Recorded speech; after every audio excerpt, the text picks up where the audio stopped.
Hey guys, everybody out there doing well. I hope everybody's healthy. I'm feeling pretty good. I finally got rid of that lingering cough that has been here for 3 weeks here. But I feel good today. So I hope all of you do as well.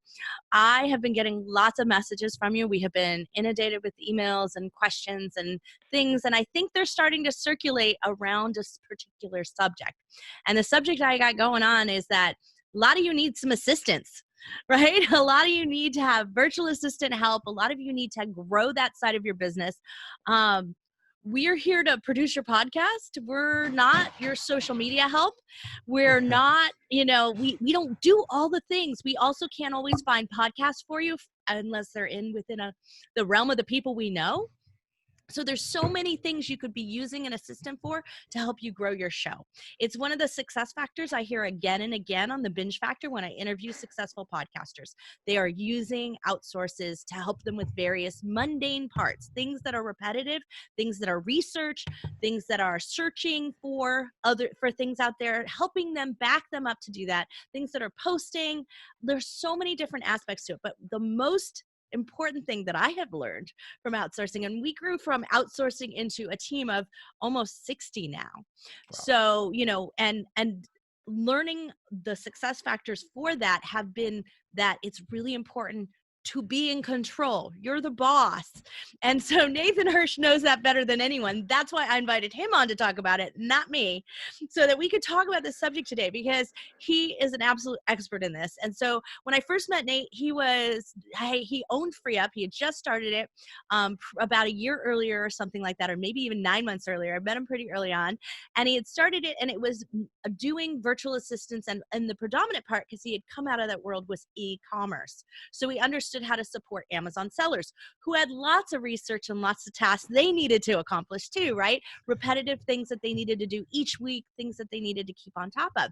And so he was expert in finding the right people, helping to set up how they worked, and doing a little bit of training on it, which is why I think he was so much more successful with having a virtual assistant platform, was because those assistants were well hired, very, very well screened before they came on, but they also had an expectation of what the job was going to look like, so that you, when you hired them, didn't always have to give them complete details on everything involved in it, because you might not know. And so that's why I think FreeUp was more successful. And it was so successful that it got acquired late last year. So congratulations to Nate, because that is a big deal. And he has started something new, which I think is the most valuable part and the most knowledgeable part, where if you can tap into someone who knows this, you can be more successful in your outsourcing. And that is something he calls outsource school. And so today we're going to outsource school, and we're going to learn things about how to onboard, how to hire well, how to manage them. Has anyone heard of SOPs? I think there's a lot of you out there, a lot of you speaker authors, visionaries out there who are going what does that mean? That sounds horrible. I want nothing to do with anything that sounds like that. Standard operating procedure. I'm sure when I say that scares you even more. But there's ways to develop these things and tools to use, and Nate has developed some great ones. So he's going to share some fantastic tips with you today, and then he's also going to give you an opportunity to learn some more, because he's got some great courses going on. So stay tuned through this. Great. And remember that you can always ask questions throughout. We might hold some of them to the end, but if we think we need Nate to, we need to interrupt him to ask him, because it's so important to clarify, I will do that for you. So make sure you're messaging to us both in Zoom and on Facebook, and we'll keep this flowing. Nate, thanks so much for joining me today. I'm so glad you're here. Yeah, thanks for having me. I love talking about businesses and virtual assistants, and I think the world is kind of going in that remote direction anyway. So I'm excited. Okay, good. Well, I'm going to let you go to it. I don't know if you're going to share your screen or you're just going to do it, but you're in control now. And I'm going to mute myself and hide out for a few minutes and let you be the dominant in this program right now. Cool. So I'm not going to share my screen, but today I'm going to go through really what I consider the 4 main parts of outsourcing. And that is interviewing, onboarding, training, and managing. And before we dive into that, a quick background on me. Like Tracy said, I was a longtime Amazon seller. I sold there for 7 years. I spent the first 5 years really figuring out how to hire people, because I had all this stuff to do, and I failed hiring college kids. They weren't reliable. I went to the real world and tried to hire 30-year-olds to work for me as a 21-year-old entrepreneur. And people didn't want to work for me. People didn't take me seriously. So I got into the remote hiring world using virtual assistants, and I became addicted to it, obsessed. I thought it was so cool that I could hire people to get me out of customer service, to do research, to contact my manufacturers. And I had to build up systems and processes because I had never interacted with someone from the Philippines before. So I spent years really diving down. How do I create a good interview process? How do I create a good onboarding process? How do I train them while valuing my time? And once I invest all that time, money, and energy into them, how do I keep them around? And once I mastered that in my Amazon business, I love virtual assistants so much that I started my own marketplace called FreeUp that pre-vetted VAs and freelancers that had great protection on the back end, and they're still running. They're a great platform for using VAs. But I really built the business practicing what I preached and using virtual assistants. So FreeUp, which grew from a $5,000 investment to $1 million to $5 million to $9 million to $12 million last year, had no office, no US employees, just 35 virtual assistants in the Philippines that crushed it, that handled all day-to-day operations of our business, from the billing to the customer service to our social media. And it was a major reason why we were acquired, because we had good systems, good processes, and good people. And the important thing to keep in mind is we didn't just wake up one day and hire 35 people and hope it worked out.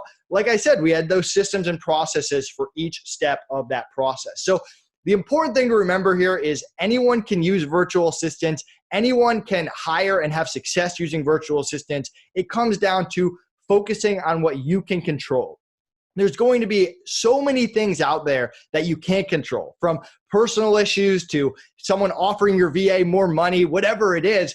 Focus on what you can control, and that's your processes. So like I said, I'm going to dive into each part of it, and I'm going to give you the biggest mistake that I see. Not only have I hired hundreds, if not thousands of virtual assistants personally, but I've also talked to thousands of clients using FreeUp. I've seen every mistake. I've helped correct people. I've helped consult people. And I want to take all that knowledge and share as much as I can here in the next 20 minutes, but also on Outsource School going forward. And if anyone has any questions, feel free to post them on Zoom, on Facebook, wherever you're watching. I'll make sure that we get to them either before, after, or if you're watching a replay, I'll make sure that you get a response. So thanks so much for watching. We will start off with the training portion, or with the interview portion, sorry. So I think most entrepreneurs know that you want to vet a virtual assistant that has experience, someone who has years of VA skills. And when I hire from FreeUp, and I'm a client of FreeUp now, which is a little weird, I want someone who's been on the platform 6 months, been on the platform a year. And sometimes we get so focused on their resume, on their references, on, oh, they have 2 years of WordPress experience, that we forget to focus on the attitude and the communication. And those can be some of the biggest factors when you're hiring virtual assistants. For attitude, I like to focus on someone who has an entrepreneurial spirit, but isn't focused just on the money. Some of you may have hired people that are their number one priority is money. It is really tough to make those people happy. And with attitude, you want to find out what motivates them. Is it stability? Is it money? Is it self-improvement? I love hiring people that are all about self-improvement. They're reading books, they're taking training. They want to get better and better over time.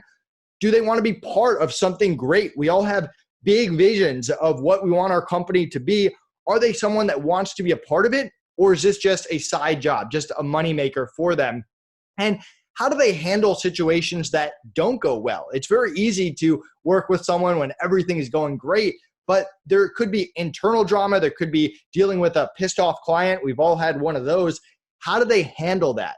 Are they professional? Are they the bigger man? Are they the bigger woman? Or do they get aggressive? Do they take it personally? And I personally don't work with people that take things personally. So you want to make sure that during your interview process that you vet for attitude just as much as you vet for skill and experience. The other side of it is communication. And if you're someone like me who only speaks English, it can be tough to communicate with someone that's coming from a different culture and a different language. And that's one of the reasons that I personally love hiring people from the Philippines. They learn English at a young age, they learn it in school, and it makes it a lot easier for me. But what I like to do on interviews is not do what I'm doing now and do a Zoom video, which a lot of people mess up. I like to do it on Slack or Skype. I've recently transferred from Skype to Slack, and I do it all in chat. And the reason for that is your day-to-day operation with the virtual assistant very rarely is going to involve a Zoom video. Most of the time, you're going to be sending them messages, and you want to see how they communicate when you're actually talking in the format that you're going to be working in. Does it take them 5 minutes to respond to every Slack question? If you ask them 4 questions, do they only respond to 2 of them? Do they actually understand what you're saying? How's their English? Can you understand what they're saying? And a lot of times doing that interview via Slack is going to give you a much better representation of what it's actually like to work with them. The other tip that I'll add in that took me years to learn is not everyone in the Philippines, but a lot of people in the Philippines are very shy. They don't like being on video. They don't like having their audio or the background of their house on video. And that's not everyone, but again, it's not a good reflection of how they are as a virtual assistant. Now, of course, if you're going to hire someone with a video for a voice role, and I hired this great VA, Joyce. If anyone uses FreeUp, you can email Joyce at freeup.com and she'll hook you up. She is a rock star. I, of course, made sure that she could speak English at a high level. I, of course, did audio recording. And if it's something where you do enjoy meeting the virtual assistant face-to-face, you can do that Slack interview and then at the end be like, hey, is it okay if I meet with you for 3 minutes via Zoom just so we can meet face-to-face and wrap up the interview that way. But I strongly recommend that you keep those interviews off of Zoom, off of video, unless that's really important to their day-to-day operations with you, and keep it via that Slack channel. And it also gives you something to go back to. So if you talk to someone during the interview and you say, hey, do you have any other clients in the morning? I really need you to work in the morning. And then down the line that you find out that they have another client in the morning, you can go back and say, hey, I've got this screenshot of where exactly you said that. And you can go back to those expectations that you laid out. So that's interviewing. Focus on attitude, focus on communication. Don't do the interviews via video. Keep it in Slack, keep everything in writing. And only do that audio if that's absolutely necessary for the job. And I'll give you guys a chance to ask any questions before I move on to the next one.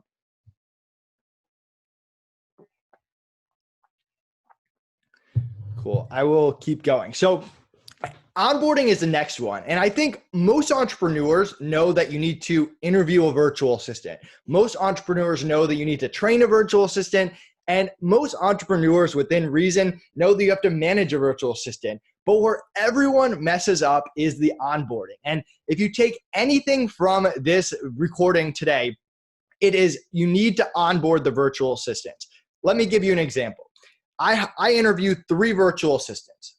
I want to hire Jane. I want to hire Jane at $5 an hour. The average entrepreneur says, Jane, that was a great interview. I want to hire you at $5 an hour. Let's start training on Monday. And they jump right into it. What I teach people to do, and what we've been doing for years that's incredibly effective, is I say, Jane, that was a great interview. I want to offer you $5 an hour. First of all, are you okay with $5 an hour? Who knows? Maybe she got a higher job offer or she revisited and she's not okay with 5 anymore, but let's make sure we're good with it. And then I go through with her what I call my SICK method, which is SICC. That stands for schedule, issues, communication, and culture. So first we're going to talk about schedule. I'm going to go over the schedule for the job. I'm going to make sure that schedule works for her. If it's graveyard shift, hey, have you ever worked graveyard shift before?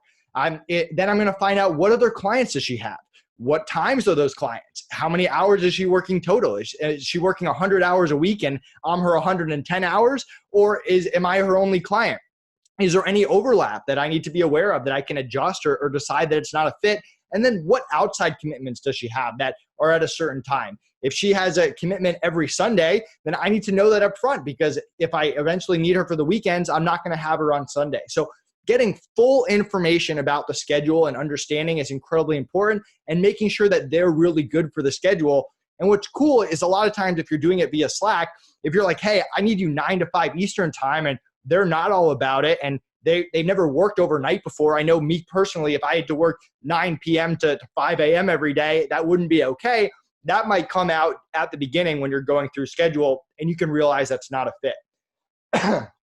Next is issues. And this is probably one of the most important parts of onboarding. For those of you that have hired a virtual assistant before, you probably have run into issues along the way. And I like to divide issues into 5 parts. So you've got computer, you've got internet, you've got power, you've got weather, and then you've got personal issues. So with computer, we talk about her computer. Do you have a fast computer? Is it new? Do you have any backup computers in the house, or are you one computer issue away from giving it to the shop and not being able to work? And get that full picture. Next, I go over internet. How often do you lose internet? Do you have a backup hotspot if you lose internet? Do you have a hotel you can go to, or a coffee shop, or a friend's house? Or can you not work if you lose internet? Very similar with power. Does she have a backup generator or a place to go? How often does she lose power? If she says, hey, I only lose power twice a year, and you hire her in the first 2 weeks, she's lost power 3 times, you go back to the onboarding and say, hey, we talked about this. We set this expectation. What's going on? Same thing if she says, hey, I have a backup generator, and she loses power and disappears, we had that conversation. What happened to that backup generator? So we get on the same page there.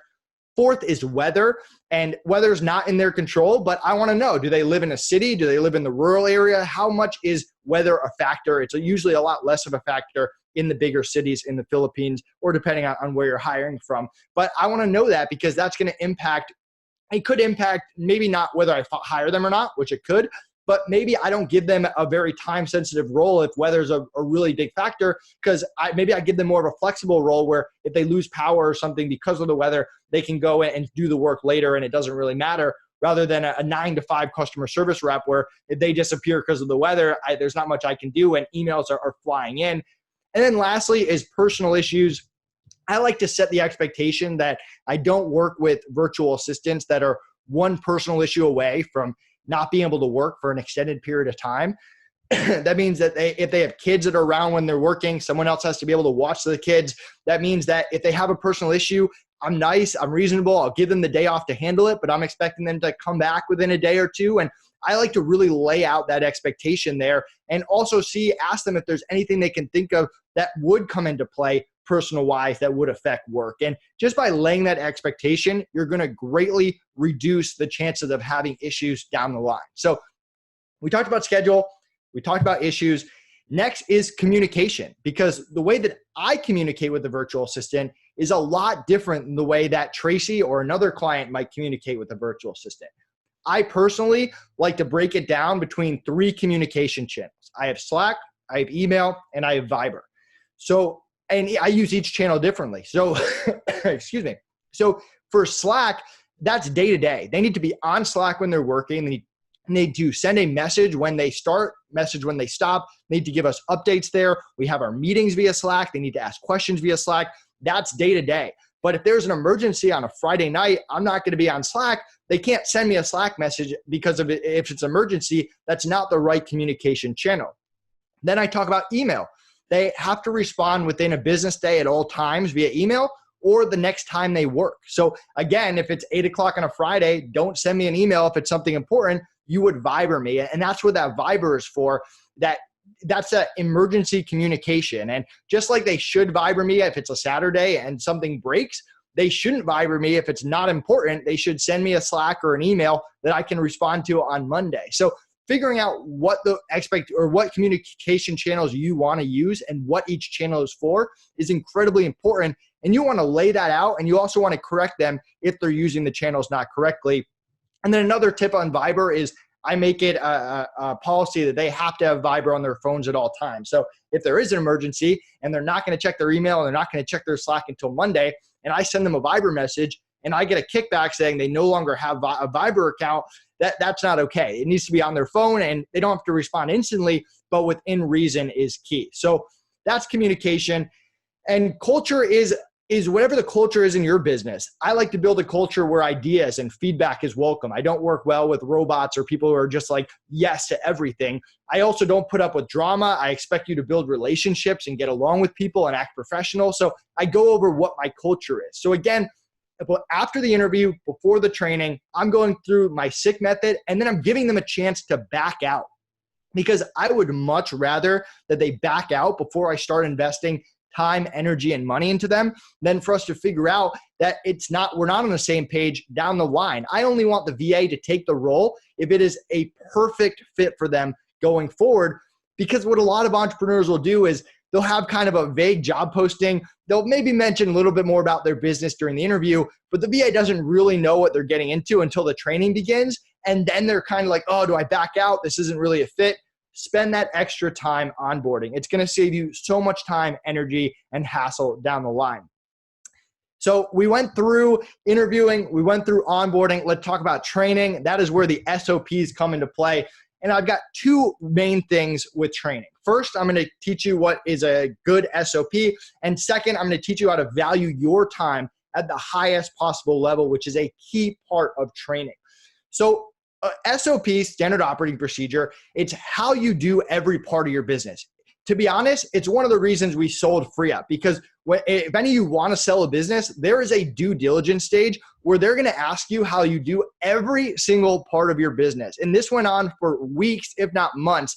And every time they would message us and say, oh, I'm curious about your affiliate program. How does it work? I'm curious about customer service. How does it work? We would just say, copy, paste, here's an SOP, ready to go. And that was something that impressed them because we systemized everything. And so the way that we break down SOPs is the middle part, everyone knows, right? It's step A, step B, step C, 1, 2, 3, and all that. But it's the top and the bottom that everyone messes up. And that's what makes it difficult for virtual assistants to actually go about learning something. So the top is our why we started the business, what the long-term goal is, how this particular role, this particular SOP impacts the bigger picture. So if my SOP is on billing, I'm going to explain why billing is important to the business and why it has to be done right. And then I'm also going to put in past hires, not by name, but just by example, and why they didn't work out. And if it's a big team, maybe why it did work out. So for my bookkeeper, Marius, with FreeUp, I fired 3 bookkeepers before I got to him. So I put in bookkeeper A, bookkeeper B, bookkeeper C. Here's what all 3 bookkeepers did wrong. Here's what I'm expecting out of you. So before he even got to the steps of this is how you bill on Thursdays, it was the why, it was what success looks like, what failure looks like, and he had everything that he needed to understand before jumping into the steps. Then at the bottom of the SOP, what everyone really forgets is the do not do list or the important reminders. Because what a lot of people do is they'll have 25 steps and the most important part is hidden in step like 10B. And you want to take the most important things and put it at the bottom. For example, I have VAs that monitor my email. At the bottom of my SOP, it says, if my accountant or my lawyer emails me, do not respond to those emails, let me know. So they don't respond to those emails and I don't run into issues down the line where I said, oh, why did you email the lawyer this? So create your SOPs with the why, with the steps, with the important do not do list or reminders. And we also have a cheat sheet with Outsource School that'll help you easily create it. And we're building an SOP building software that's going to make it even easier for you as well. And then second, how to value your time. So love that. So what I like to do to value my time, for example, when I hired a customer service rep for FreeUp, I had a 50-page long SOP, which is excessive for most of you. Most of your SOPs are going to be a page or two. Most of mine are too. Customer service was just a lot of information to teach them. But for the first week, I didn't do any one-on-one training. I just gave them the SOP and they would just study it and ask questions. I was there to support them. Connor, my business partner, there to support them. The team leaders there to support them. We'll answer all their questions. We'll explain anything. And then at the end of the week, I test them. And one of two things happens. If they know 80% of it, great. I will continue on. I'll do one-on-one training. I'll get them that last 20%.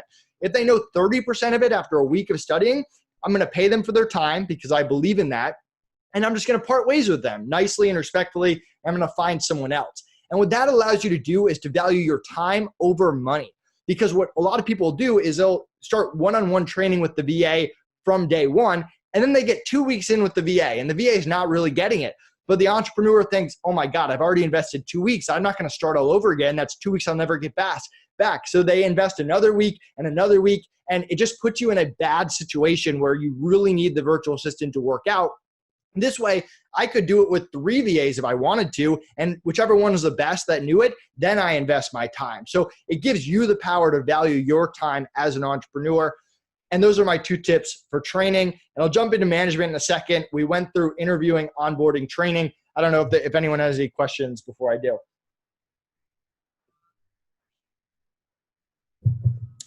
Cool. My last part is about management and turnover. So the key to hiring virtual assistants is you want them to stick around. With my first Amazon business, we had 50% turnover. With FreeUp, we had less than 3% turnover. And that's because we learned this key element, what I call my BARF method, which is a funny acronym. I wish it spelled something else, but it stands for the 4 key principles for reducing turnover. Getting them to buy in, showing them appreciation, building relationships, and creating a family culture and environment. So getting them to buy in is teaching them the why of the business and the long-term goals, not just giving them one task and saying, oh, you did it, here's another task. Make them feel included in the long-term picture. Appreciation is not being that client that only talks to the virtual assistant when they mess up or do something wrong. It's saying, hey, great job on that project. Or Friday, hey, great job this week. See you on Monday. Can't wait to crush it with you next week. And actually feeling appreciated.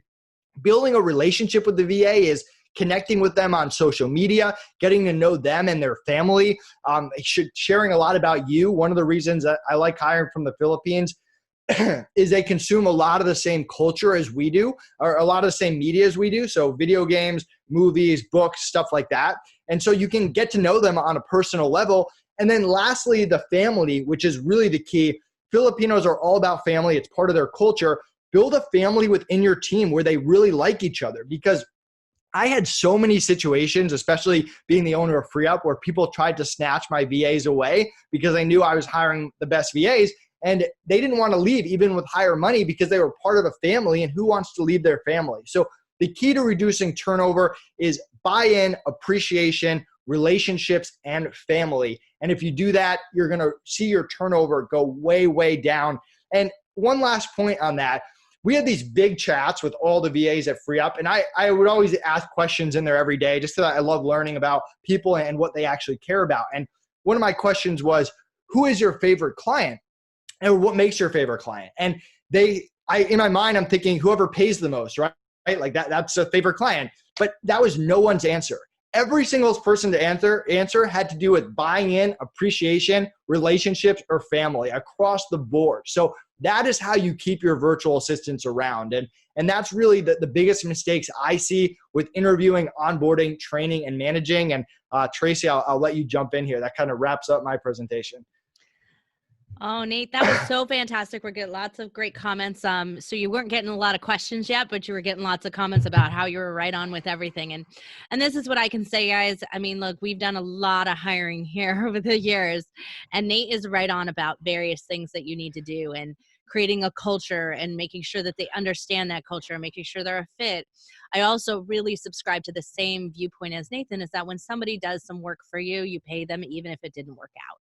Like that, I think is really, that's on my side of integrity. It's on Nathan's side of integrity, and it should be on yours. When somebody does some work, even if they're not working out for you, you pay them. I love the tip about the do not do on your the bottom of your SOPs, or at the top. We put them at the top.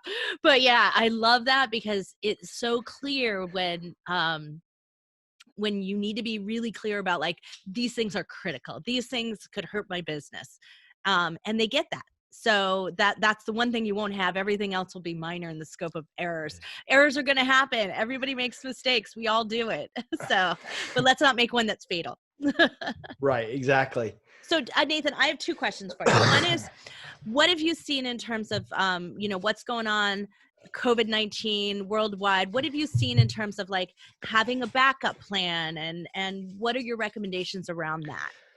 Yeah, I mean, and I hate to say the good thing, but in all the industries that are affected, the work from home virtual assistants were already working from home, so probably affected less. And I've been really happy because I have a great relationship with our team with FreeUp. We actually took $500,000 from the sale and gave it to our team at FreeUp to make sure they were taken care of and make sure their jobs are secure and all of that. And we have a great relationship, so we've been checking in with them. I mean, if you think it's bad in the U.S., imagine what it's like in a third world country right now. They're just as scared as us. They have less resources than we do.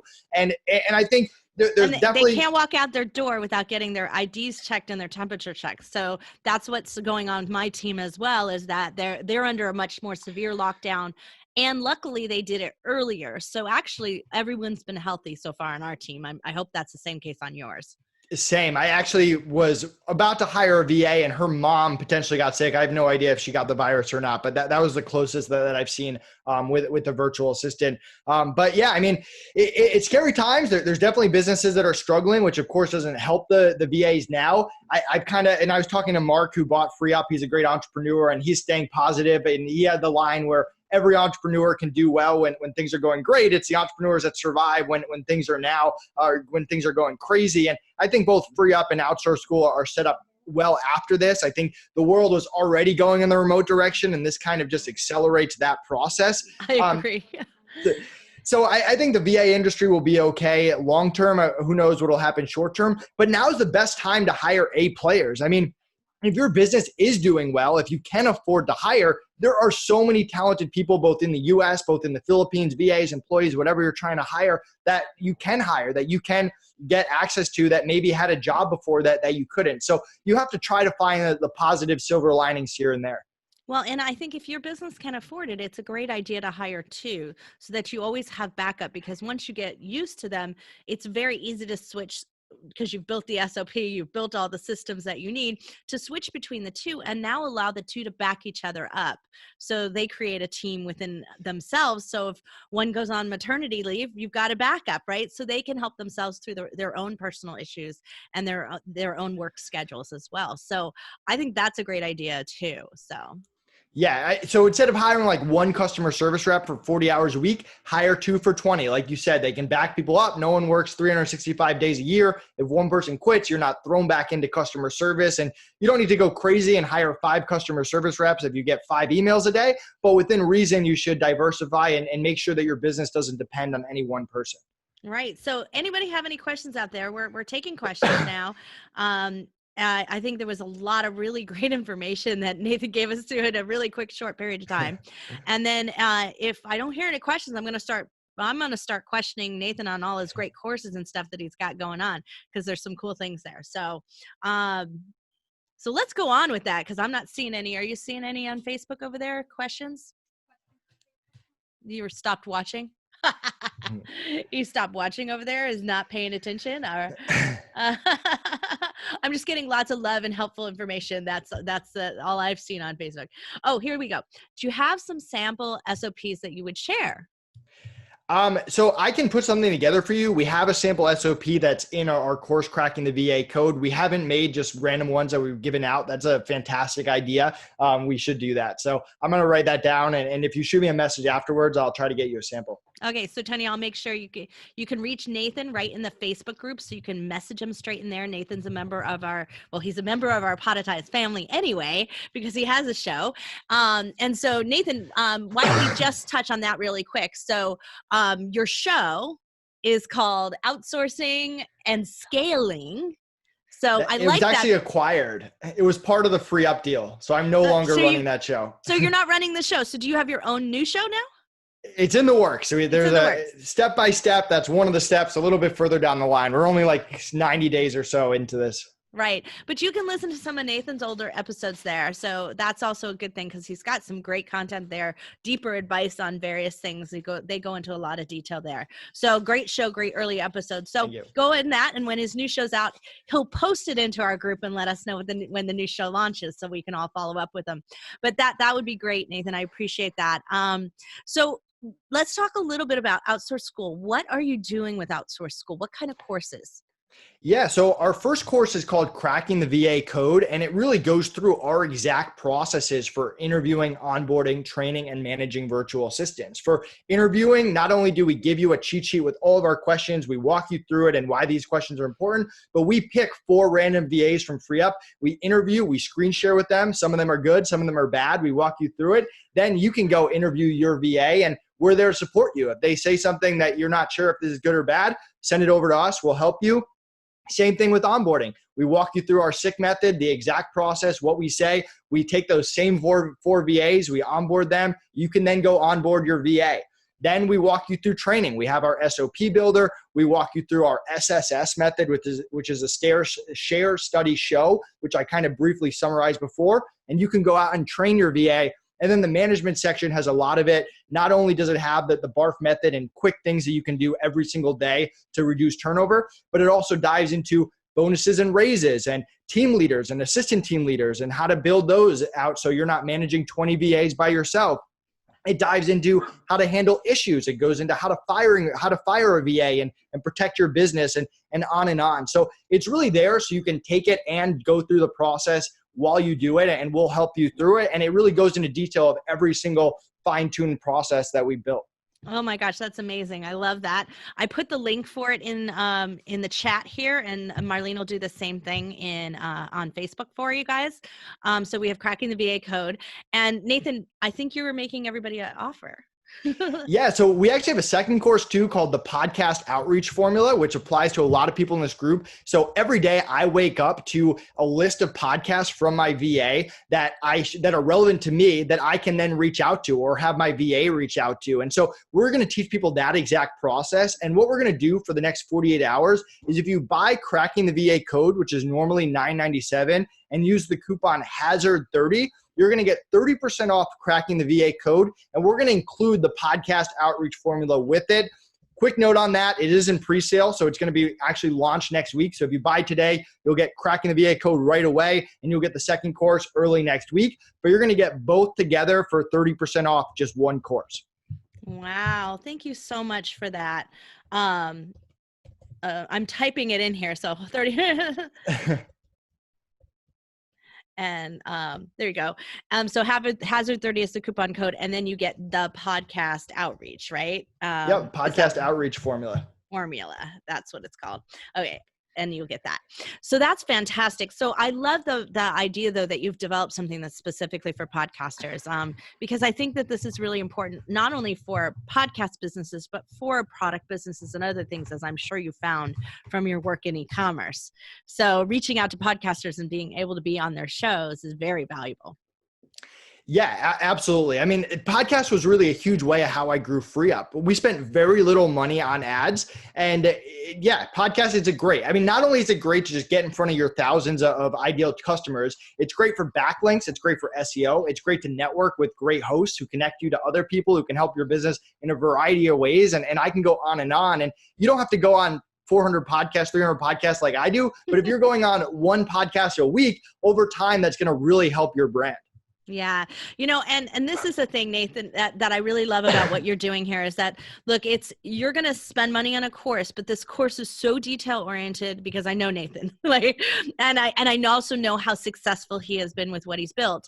And this is going to make it so that every dime that you do spend on your VA is helping your business, growing your business, and valuable. And so, guys, I'm not a big fan of selling here to you guys. You guys already buy enough. You're that's not the thing. But when I bring you something that I know is absolutely valuable, this is one of those things. This one will serve you so well in the growth of every aspect of your business and scaling. And I say that from personal experience of having done it this way. So when we first started our very first show, WTFFF, back in 2014, 15, like right around that time when we started it, we hired some VAs to help us do various things.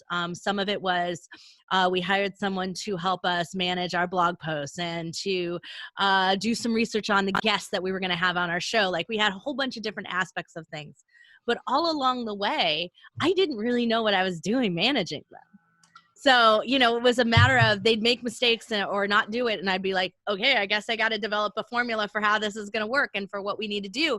And it taught me really quickly is like, you cannot hire someone and expect that they know what you want to be done.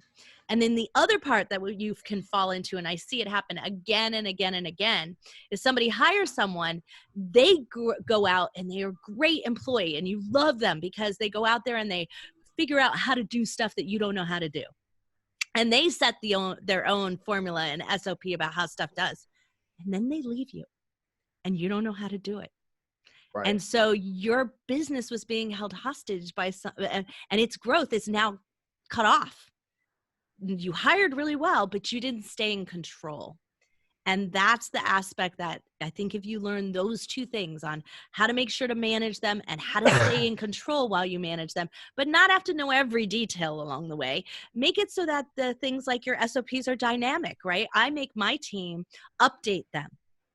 So they are constantly updating. It's a live document, right? So things change in someone's podcast, things change in the business. You all know that because you get SOPs out here. And I have a little note from Alexandra who reminded me to remind everybody out there listening, if you want to see your standard operating procedure on your show, we have them for you. You can see them at any time. You should have gotten emails over the course of whenever it was developed and other things. But if you'd like to see it and update it with her, she's happy to go through that with you. So email her, email help@podetize.com, alexandra@podetize.com, and she'll be happy to get those to you. So Nathan, do you have any last words? And we'll seeing if I have any. I haven't seen any questions, so we're still open for questions, everyone. Yeah, I forgot one thing. So we didn't want to just sell free up and say bye VAs in the Philippines, see you later. We're partnering with a great charity, Teach for the Philippines. So a percentage of every sale goes to that great organization, provides education to children in the Philippines for whether they want to be VAs or pursue other careers. So we're proud of that partnership and we appreciate people's support there. And I'm one of the easiest people to contact. So feel free to reach out to me if you have questions or I can help you in any way. Nathan Hirsch on Facebook and LinkedIn, The Real Nate Hirsch on Twitter and Instagram. And I can tell you, Nathan's really generous with his time and with his advice. And he speaks all over the place. He's done tons of podcasts himself. So you can also just Google his name or go into your favorite player and put his name in and you'll see him on other people's shows. So, because I know you did hundreds of shows, I think, Nathan. Yeah, I think I'm like 300 or something like that. Yeah, I think you're way up there as being a guest. So anyway, well, all of you, I know that this is going to be extremely valuable for you. So I want to make sure that you take advantage of being in communication with Nathan, learning some of the things that he did. And I hope you really got a lot out of what he shared with us today, because I know I did. I made some notes and some things. I'm like, I may use that tip on, I hadn't thought of it before, but I burned through about 4 accountants and 5-6 years. Right. I have difficulties with accountants, and that idea of putting together a list from them of what the last one did wrong, I love that. That's brilliant. I'm going to use that. I have a great accountant referral. I don't get commission or anything on it, but I'm happy to send you the accountant that I've been using for like 10 years. He's burned awesome. Through a few. So yeah. But the other thing I want you guys, you hear Nathan's like infectious excitement for business still. Like he got his business acquired and he's still busting it out and working to help make that business successful in addition to his new. So that is the consummate entrepreneur right there. And that is the energy that it takes to really scale a business and grow it. So congratulations, Nathan. I think I'm so amazed at what you built in such a short period of time, but it's much deserved. You worked really hard for that. Thank you. I appreciate it. And thanks for having me on. Thanks everyone for watching, and talk to you soon. Okay. Thanks again, everybody. Don't forget, you can reach out to Nathan on Brandcaster's Facebook group, and you can always pitch questions into help@podetize.com at any time. Just send an email, and we're happy to make sure Nathan gets it. So thank you all. We'll be back next week with another coaching call.